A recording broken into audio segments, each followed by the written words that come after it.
इसको देख लो आप, इसमें कौन कौन से 8 प्रकार हैं।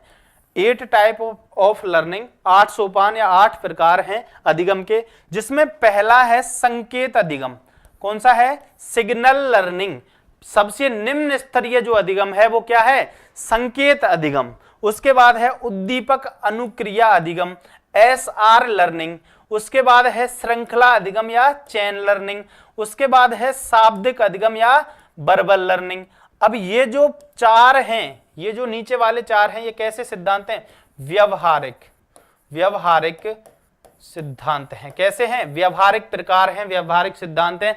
मतलब इनमें कॉग्निशन है, जो दिमाग है उसका उपयोग बहुत कम है। ये निम्न स्तरीय सीखना है, उसके बाद ये उच्च स्तरीय सीखना है। इसमें आता है बहुविवेदन अधिगम, मल्टीपल डिस्क्रिमिनेशन लर्निंग। मतलब चीजों को अलग अलग करना, विभेदित करना, इन चीजों को सीखना, ये क्या है? दिमाग का काम आता है। उसके बाद संप्रत्यय अधिगम, कॉन्सेप्ट लर्निंग भी इसमें आता है। सॉरी, उसका आंसर हमने शायद गलत कर लिया है ना, इसका अन्वेषण है। इसका आंसर हमने संप्रत्यय कर दिया था, वो गलत है। इसका आंसर क्या है? अन्वेषण अधिगम है। सॉरी, वो मेरे ध्यान से निकल गया। इसका आंसर क्या करना है आपको? अन्वेषण अधिगम। खोज वाला अधिगम इन्होंने नहीं बताया था। ठीक है, तो कौन कौन से? बहुविवेदन है, उसके बाद संप्रत्यय अधिगम है, कॉन्सेप्ट का निर्माण करना है। अनिल गुर्जर नमस्ते, नमस्ते अनिल जी, नमस्ते, है ना। तो कॉन्सेप्ट्स का निर्माण करना भी है। उसके बाद सिद्धांत अधिगम, प्रिंसिपल्स का निर्माण करना भी इसी के अंदर आता है। और सबसे अंत में सबसे उच्चतम स्तर, सबसे अच्छा स्तर कौन सा है? सर ये क्लियर नहीं दिख रहा, कोई दिक्कत नहीं है, क्लियर नहीं दिख रहा तो इसको क्लियर देखने की भी जरूरत नहीं है। आपको केवल ये पता होना चाहिए, पहले वाला जो स्तर है वो संकेत अधिगम है, अंतिम जो स्तर है वो समस्या समाधान अधिगम है। ये आपको 100% पता होना चाहिए। बाकी ये चीजें आपको पता रह जाए तो बहुत अच्छी बात है। कितने स्तर थे? 8 स्तर थे। रॉबर्ट गेने ने अधिगम सोपान की दी, उसमें 8 प्रकार सीखने के बताए, जिनमें जो पहले 4 प्रकार हैं वो व्यावहारिक हैं, व्यवहारवादियों के हैं।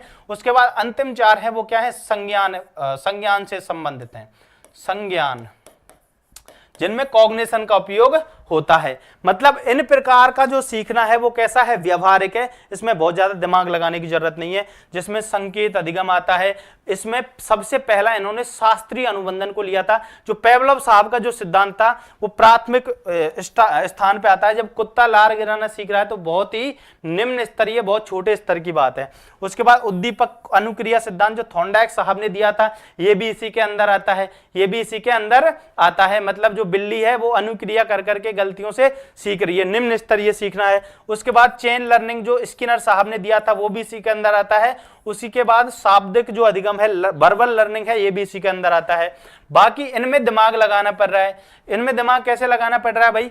जैसे किसी चीज, आपको 10 चीजें दी, उनमें से कोई चीज 5 अलग प्रकार की हैं, 5 अलग प्रकार की हैं, उनको छांटना है। तो कैसे छांटोगे? दिमाग से छांटोगे। जिनके अंदर दिमाग की कमी होगी वो नहीं छांट सकते उनको। ठीक है, तो बहुविवेदन। उसके बाद किसी का कॉन्सेप्ट का निर्माण करना है, ये किसके अंदर आता है? संज्ञान के अंदर आता है। जो पियाजे साहब ने बताया था उसमें संप्रत्ययों का निर्माण बताया था, स्कीमाज का निर्माण, ये क्या है? ये कॉग्निशन की बात है, दिमागी बात है।